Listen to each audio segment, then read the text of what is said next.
Hi, Caroline here. I am the founder and the smooth operating officer here at Love Scrub to answer all your questions about African exfoliation.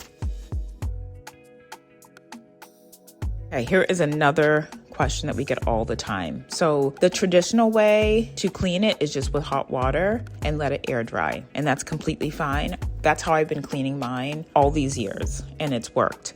I know, some of our customers want to put in the washing machine, which is that's just a normal thing that everybody wants to do to wash things. And I feel personally that it takes away from the integrity of the product when it goes into a washing machine.